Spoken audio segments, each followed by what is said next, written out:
So, you've heard of people moving from the east to the west, either for a better prospects or for further education and so forth. And that seems to be the norm in most cases. But so I'm talking to somebody today who left the west and moved to the east. In fact, moved to the land of the rising sun, to Japan, and has been in Asia ever since.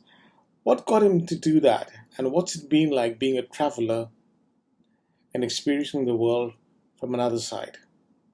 Let's talk.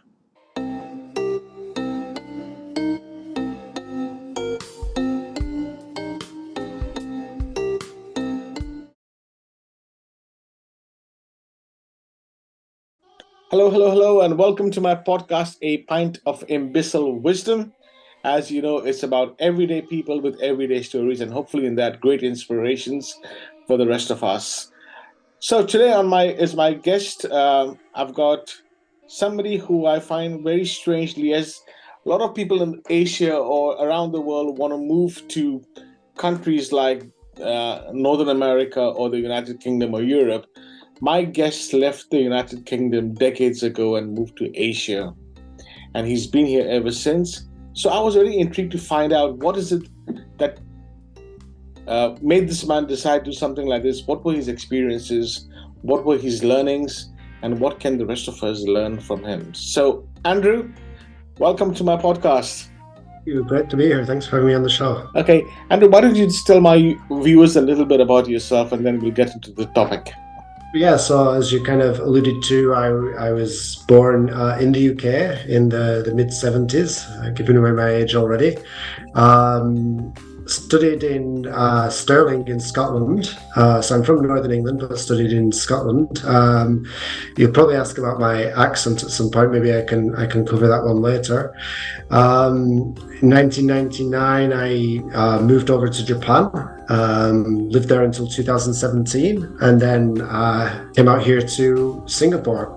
So that's the high level. I'm sure we'll jump into more details, but the quick overview. Oh, nice. And you are in the digital technology space professionally, correct? Yeah. So when I went to university, I'm kind of going to start jumping into the story here.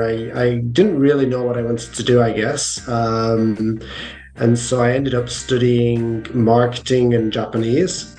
I also I decided I should do something sensible as well. So in my first year, I also took a politics course, which turned out to be the class where I managed to catch up on my sleep.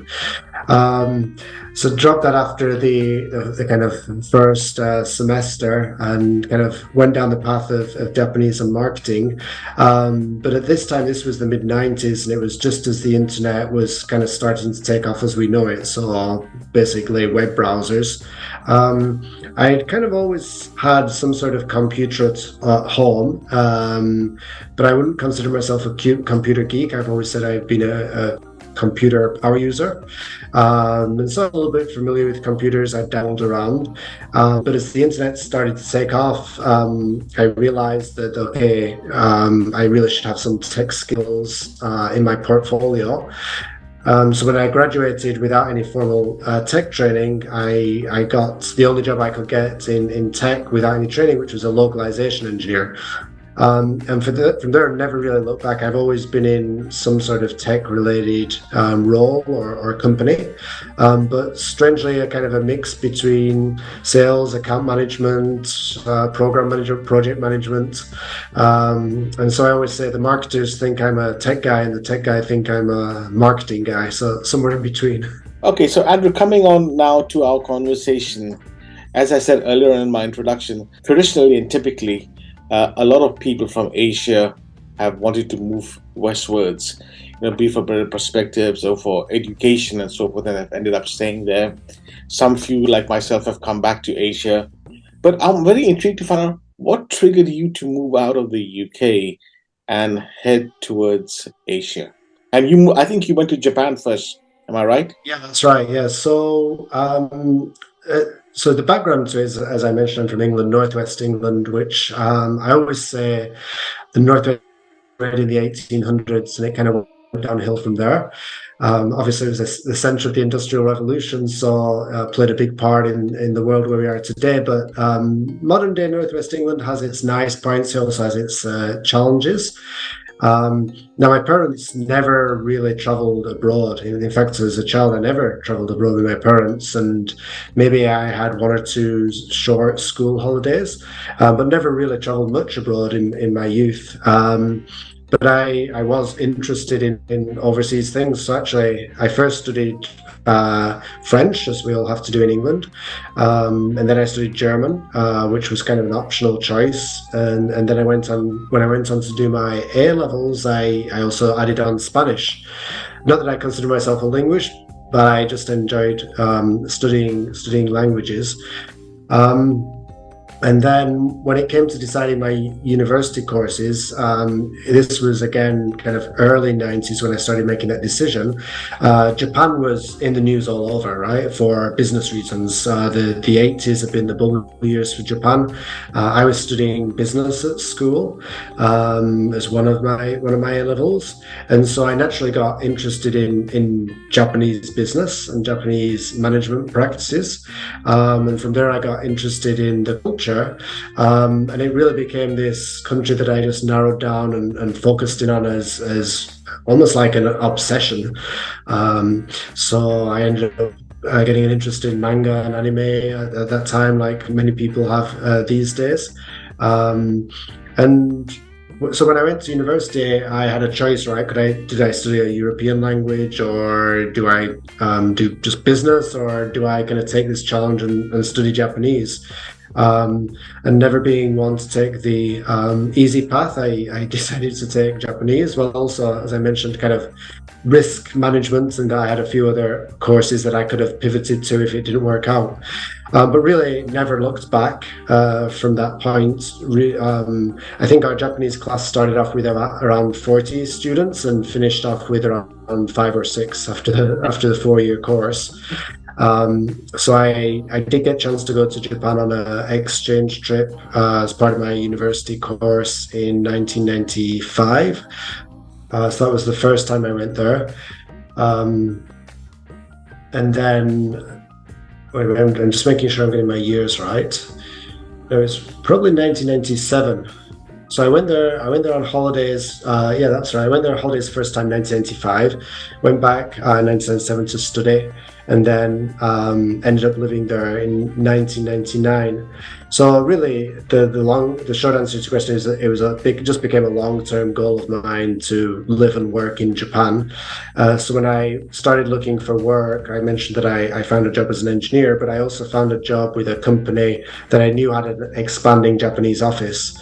Unfortunately, I was not a very good student, so I couldn't jump right into a Japanese company straight out of university.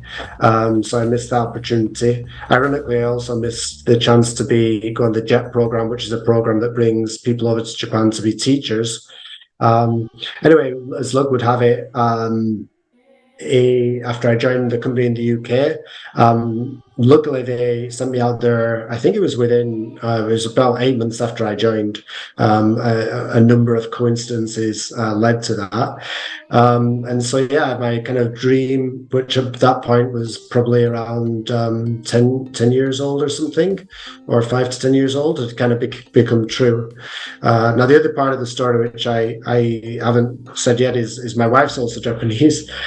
So Okay. I met her when I was at university, and when I joined the company in the UK, I thought it would take me 2 to 3 years to be able to make that move out to Japan. So she was just about to move out to the UK when I got the opportunity to move out to Japan. So literally, plans turned around. We didn't see each other for a full year because of that.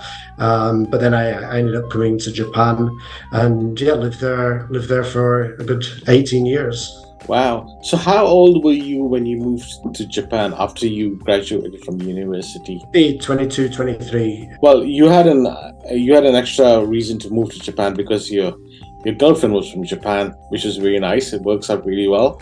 So you moved to Japan, and obviously you had invested a lot of your efforts into the language and so forth, into the culture, into the pop culture rather.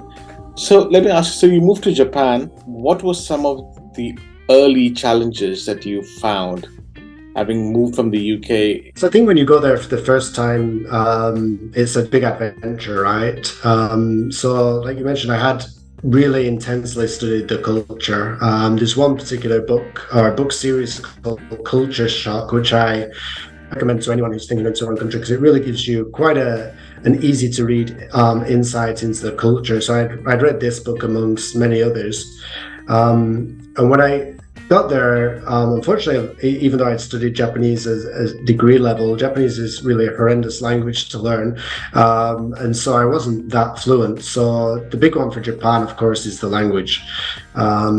And I'd say it really took me until probably another 5 years of being there where I really felt, okay, fluent, where, okay, I can communicate on a daily basis without having to think about it.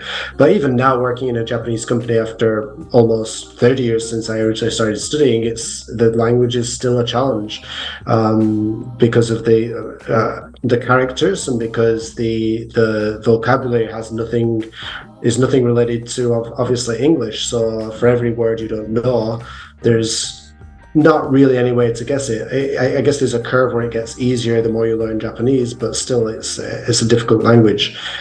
Now, from the cultural aspect, there's a lot of good things about Japan, and people love Japan these days. But as you kind of pointed out, it's also in Asia, and there's a very different way of thinking. And what I've come to learn and accept is that there can be two very right ways of doing things, but they can be completely opposite ways of doing things. So, for example, in the workplace, in let's just say West and Japan for simplicity's sake, in a Western culture, you may take a very iterative, risk welcoming approach and just kind of do things on the fly. And then in Japan, it's really the opposite. And of course, I'm going to make a lot of generalizations here. There's always exceptions, but in Japan, it's very risk averse. So because of the culture, no one wants to create trouble for anyone else. And so that leads to a culture of risk where you will be very, very certain about doing something before you do it.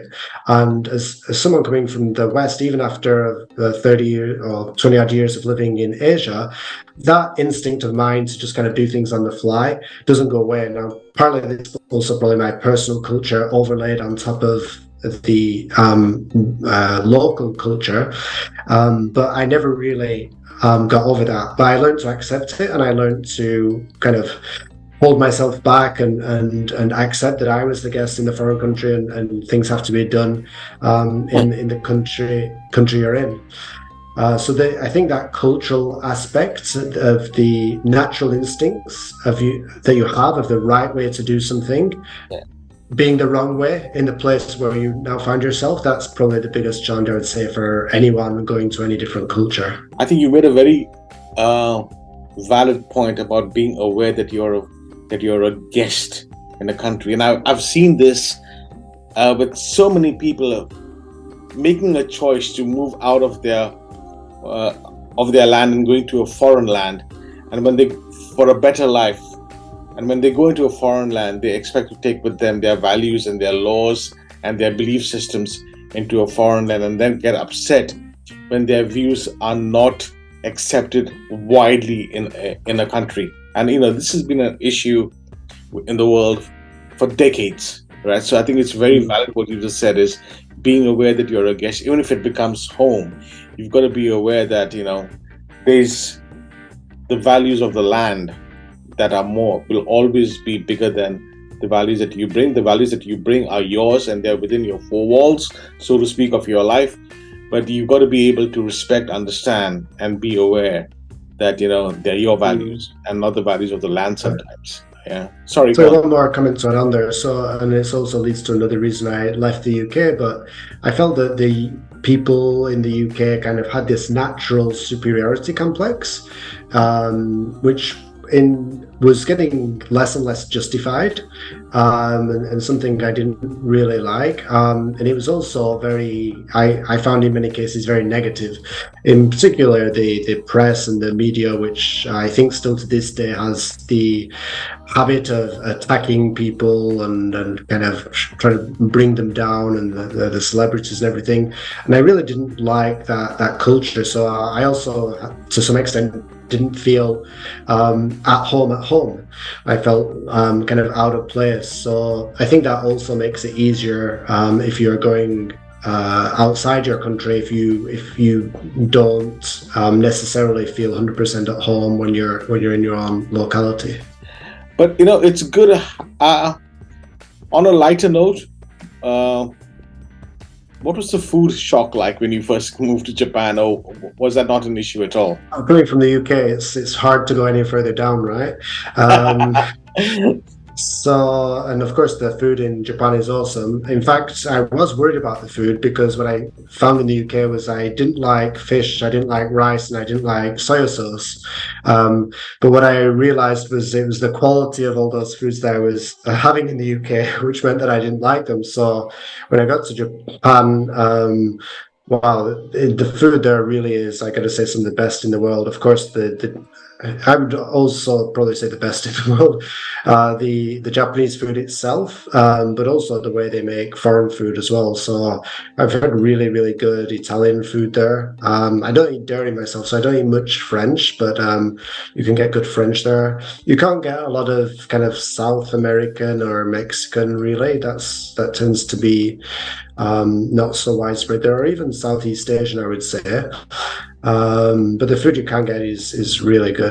Okay, one or two things that you got out of Japan that have had a very positive influence in your life. I think respect for other people and respect for the group is kind of something I maybe had anyway, but it's something that definitely is a big part of Japan. And I think we're just kind of pre-show, we were talking maybe differences between Asia and let's just again just say the West. But I think that individualistic culture versus the group culture is probably one of the bigger differences. And I really don't consider myself an Asia expert. In fact, just talking about Asia as a culture is really the wrong thing to do because I have very limited knowledge of, let's say, China, Korea, even the different countries in Southeast Asia. So I think there are some commonalities between those countries as well. But of course, there's different aspects within all those cultures, and some are the same, some are different, and some even within Asia you can find different clashes. So anyway, that's one thing I took away from Japan is that respect for the group. Okay, so you lived in Japan for, you said, 18 years, and then there was a move to Singapore. So how long ago was that, and what triggered that, if I may ask? Yeah, so in 18 years, and on those two other periods I visited, it was close to 19 in total. And when I moved to Japan, I guess me and my girlfriend, who then became my wife, we said, okay, maybe we'll stay there a few years and go somewhere else. So it kind of naturally extended into that 18-year period. And I guess we were kind of, one, we were ready for an adventure. Two, we'd kind of seen and done pretty much everything there was to do in Japan. So I've traveled to all 47 prefectures, pretty much had all the different types of food you can eat, visited all the craft beer breweries, been to lots of onsen, climbed lots of mountains. Of course, there's still lots of things to do, but a little bit the novelty had worn off, and the easier places to get to had all been kind of knocked off the list. I guess career-wise, I was kind of also maybe plateauing in my career and needed to kind of add some aspect to it. Thinking about the long-term life strategy, because we're all probably going to live for a long time. We have to kind of save for our retirement. I don't have kids, so have to fend for myself as well. I felt that just having kind of Japan expertise was a little bit limiting. So adding some more diversity to my experience and expertise was necessary. So I was looking for opportunities to move, but when I guess 15 years of your career from basically the age of 23 has been in Japan, essentially it would have been hard for me even to go back to the UK and hard for me to go anywhere else. But luckily, the company I was with at the time, which was Apple, an opportunity opened up for me to come out to Singapore. A few months earlier, when it opened up to go out to Canada, actually, and I was kind of open to going anywhere reasonably interesting. And I'd actually studied a degree at a Canadian university, so Toronto seemed nice as well, apart from maybe the weather. But that one was kind of filled internally. So when Singapore came up, I immediately jumped to the chance, and I think I found out about the opening the beginning of May, and by mid-July, which was only 2.5 months, we were in Singapore. So that included we'd actually can tell you the story as well. We were lucky enough to be able to build a house in Japan in 2011, just kind of post earthquake.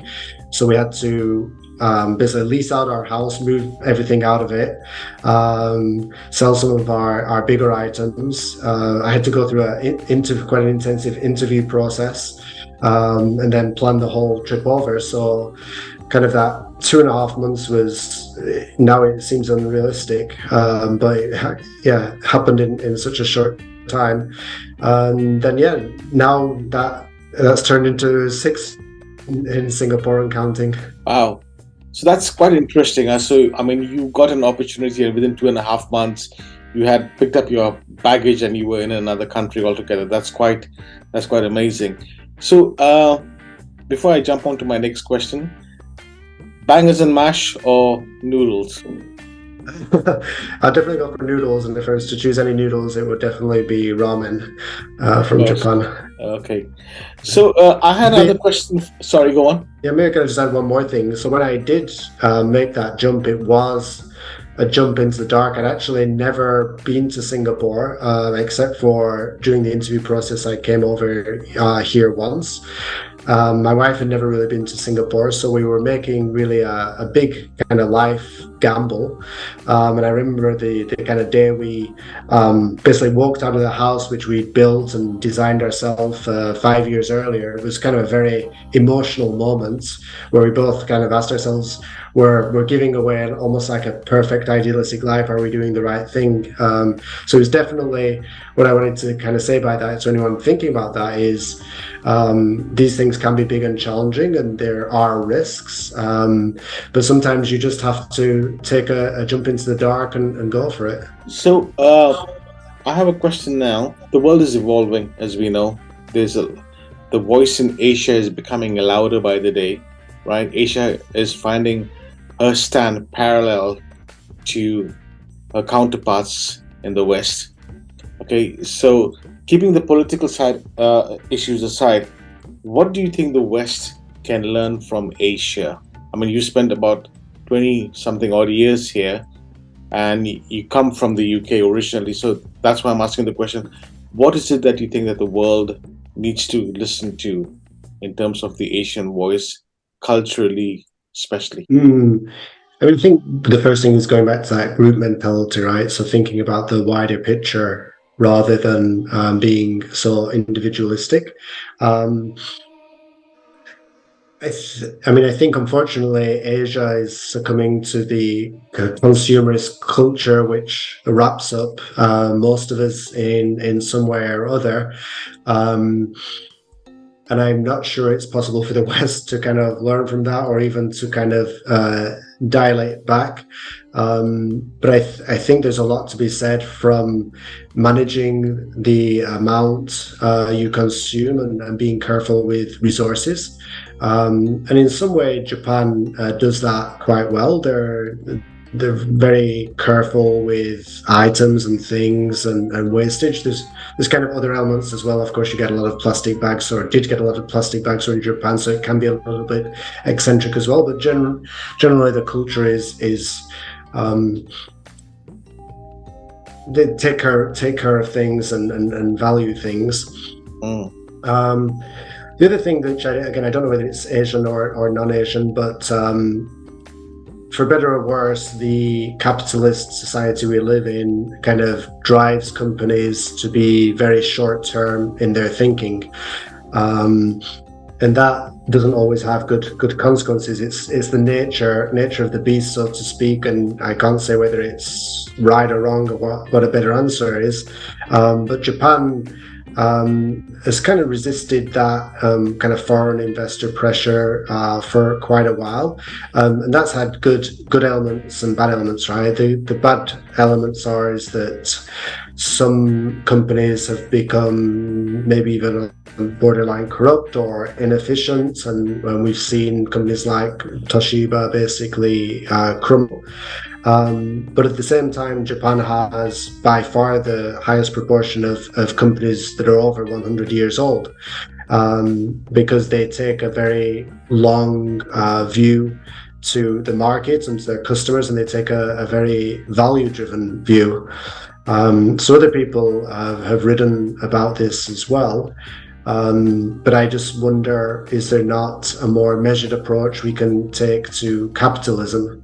So I mean, we'll get on to probably sustainability issues as well, but being in a large company at the moment, in the built environment, which overall from construction to life the usage of buildings is one of the major consumers of carbon. Kind of that's a topic that's kind of been with me, or sustainability environments has been with me for quite a while, since I was 11, 12. I can tell you the story why, but now it's kind of more and more with me on a business sense. And so getting more and more into looking at how we can get over our sustainability issues. But I don't see a good way out, unfortunately, with the level of capitalism and consumerism we have. And it's hard. I'm sorry, I'm going off way on a tangent here, but I think it's hard for the Asian and the growing economies to kind of take a measured approach, right? The West has had their period of growth and grown to be wealthy, developed nations, and in some ways, it's only fair that the developing economies have their share and their time to grow. And the easiest way to do that is the low-hanging fruit. So it's by manufacturing and mining and production and consumerism. There's no easy way around it, but actually, maybe to flip your question on its head, I hope that the West can actually help the developing nations to take a more measured approach, because we still have wealth, we still have a decent standard of living, we're still the ones doing a lot of the consumption. So how can we help these economies develop without, say, polluting the water or cutting down more forests or over mining or kind of taking advantage of workers in kind of bad conditions? So many different issues. So a very wandering answer to your question, but I think there's a lot of dynamics between the West and Asia in play there. Yeah, you know what? It's interesting you said, because I still have a lot of friends and some family in the UK, and they unfortunately don't see it the way you just described it, where there's still a sort of a colonial mindset that, you know, the rest of the world is their playground to do whatever they want to. And when they come into the playground, they feel a sense of superiority. And not many a times do they listen to the voice of the local people. So can I be blunt and say, do I see you as a man in Asia for the rest of your life? Or do you have any plans to go back to the UK or anywhere else in the West in the future? Yeah, so I wasn't planning to go back to the UK anyway, but the more and more I'm here, the less and less likely it gets, I think. Now, my parents are still in the UK, and I talk to them regularly, but they never do a good job of even trying to persuade me to go back to the UK. But really, I consider kind of Japan almost my home now, I would say. But as long as also potentially Singapore as well. Singapore is an amazing, really amazing country. Yes, it is. I mean, I love watching the national address every year, where the Prime Minister kind of talks about what's happened in a very, very frank and honest way. about the good things that have happened, but also the challenges, but also really a rallying call to bring the people together around the country and around those challenges and around what needs to be done. So it's a very well managed country. Of course, people criticize it for certain things. But I can hardly think of a better country to be in and live in for Right. many, many different reasons. Yeah. I mean, I moved to Singapore 10 years ago, and there were two things that I really loved about Singapore. One was I had a bus pass again, and I just loved the fact that I could go back on a bus to work, and there were CEOs and laborers and doctors and whoever on the same bus as me. Number one, which kind of reminded me of my days in the UK, but I was a student who was often broke when I was in the UK, like most students. And the second thing, what I felt about Singapore was there's still a glimpse of civilization here. You know, Mm. people are helpful, people do obey and are aware of their surroundings. I mean, there was a joke once that I heard from a Singaporean. They said Singaporeans will stay in line for no reason, not even knowing what the line is about, and they'll get into the line and then ask the person in front of them, "What's the line for?" So it's just something about Singapore which I love, and I just love the fact that I think what makes Singapore great, I think, is just the approach of the citizens and the people living in Singapore that want to be part of this common journey of just being able to keep alive this civilization. You know, Yeah. there's decency. They're not also not being arrogant with their success, right? Yeah, They correct. do a lot, but they're very humble about it, and they know that it's very tentative. It may not last. It has to continually be invested in. Hmm. So there's probably a few people on who are listening to this podcast who are young. Remember how we used to be young, who are thinking about moving out of where they are and moving to another country or whatever. Even more specifically from the West to Asia or Asia. What advice would you give someone like this who's thinking about moving to a foreign land? I mean, I'd say definitely try to find a way to do it. It opens up your eyes, gives you kind of new, different perspectives. I mean, maybe in some ways I'm too internationalized now. I don't know what it's like to be back home and work back home. So you don't But have to. sorry, Andrew, is that a bad thing or a good thing? Or I think it's potentially also a bad thing. I mean, because you're almost too biased. You lose some perspective. Um, I say also, I mean, just looking at the flip sides of both ways, right? As I moved to Japan within the year of my first job, I would say my career maybe didn't take the trajectory it would have done if I'd have been in the UK. Because I was working in a foreign land using a language I didn't really speak, and through that, it limited job opportunities. So moving at the right time is also important. Um, but yeah, I mean, Asia's not going to get any smaller. It's going to grow and become a huge part of the world economy, as you say, the political world as well. And so, if you want to future-proof your career as well as get new perspectives, I can't think of a better place to be. wow. And on the flip side, I think you not going back to the UK has a negative element to it. Who's going to support Blackburn? There's going to be nobody in the stands. Yeah, they probably need all the support they can get. But yeah, so I was brought up in Blackburn, and I was never really a big soccer fan. I even call it soccer now. See, that's how Yeah, internationalized I I was just going to say soccer. What's that? yeah. So I kind of followed, I guess, from the radio and the kind of summaries at the end of the day. I probably only went to watch 2 to 3 matches in my life. But I was kind of a reasonable fan. But When Blackburn won the Premiership, I guess it was around 1998, after the first time in kind of maybe close to 100 years. It was a big moment, obviously.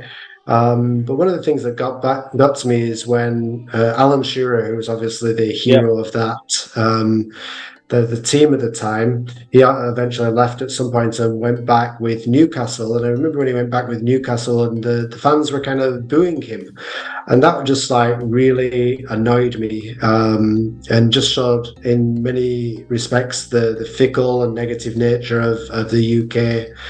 Which I hated, and so from that point, I kind of really divorced myself from football and soccer and just kind of stopped following it. So now I've I've no idea even what part of the season it is, who's who on the table.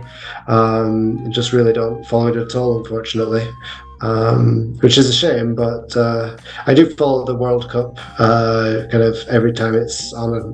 Love watching the matches there, but for the Premier League, I don't really follow. so what you said about the fans and booing Alan Shearer, I understand your sentiment against it, but in their defense, I mean, Andrew, it's football. It's supposed to be there. It's supposed to have the drama. It's supposed to be fickle-minded. It's supposed to be booing the non-loyalists. So I'm okay with what they did with that. So what's your sport at the moment then? Having moved out of the UK and being in Asia, is there any sport that you play or you support? So when I was in Japan, I got into cycling quite a bit. So I Okay. was living on the outskirts of Tokyo, and from there, it's actually quite easy to ride up into the mountains if you know with the kind of modern road bikes. And then when I came to Singapore, cycling is not as nice here. So I was a little bit lazy for a few years, but as COVID kind of hit, I started running, and started running further and then running further. So I think 2021, I ended up going from initially running just 3 5K to running kind of marathons with a friend. I think I ran 10, 11 marathons in the year. Ran from Tuas to Changi once. That was the longest run, about 60K. And so I've run around pretty much every part of Singapore that you can imagine. To some extent or other, because I love exploring and love new things, and so I really like to run the same route twice. So I guess running is my sport now. I did my knees in a little bit too much with all that running, but after a little rest, I'm back and out there again. The other thing about Singapore, which is great, and we haven't talked about, is the nature here and the amount of greenery, which the government's done a really good Yeah. job of maintaining that. And so you can access walking trails and running routes like within. Again, I'm like you. I love using the bus, even more so than the train. But within 15 minutes, depending on where you live, you can pretty much be near a really nice park. Let's say 15 to 30 minutes if you're going door to door. A really nice park and jungle trails and everything. So for me, it's also a great way to kind of relax on the weekends, get out and just really run in nature, sometimes in some heavy rainstorms as well. But yeah, that's my sport for the moment. Yeah, I remember when I first moved here, and I was always told by my colleagues, Singapore is so efficient that even the rain is efficient. It rains every afternoon at 2 o'clock for half an hour, and then it stops. So Yeah. and I noticed that when I first moved here as well. That but so be it. Andrew, it's been great talking to you. I think what I've got out of this, and I hope our viewers get it, is explore things beyond the horizon. Take the plunge, go for it. It might take you 2 months to uplift everything you've got, your comfort life, and move into a new place. Do it if you want to, if you believe in it. Be open, be respectful to the rest of the world. I think that's the only way to go ahead, and enjoy life. And whether it's back home or whether it's in a foreign land, in a foreign language, eating foreign noodles. I think that's amazing that you've had this lovely journey, simplistic to many as it may seem, but there's such a great journey in that. You've gone from bangers and mash to noodles, which is amazing, and and you're still supporting Blackburn somehow or the other, even though I feel that you don't want to admit it, but that's okay. I'm kidding. I'm kidding. Well, since we both live in Singapore, I very rarely say this to my guests, but I hope that we get a chance to have a coffee together, face to face, and talk a little bit more about our interests. That'd be awesome. Yeah, thanks for the conversation. It's great to reflect, and yeah, hope your listeners and viewers take something out of it. And I'm also an open connector, open to be connecting. You can find me on LinkedIn. So happy to connect with anyone who wants to have a chat.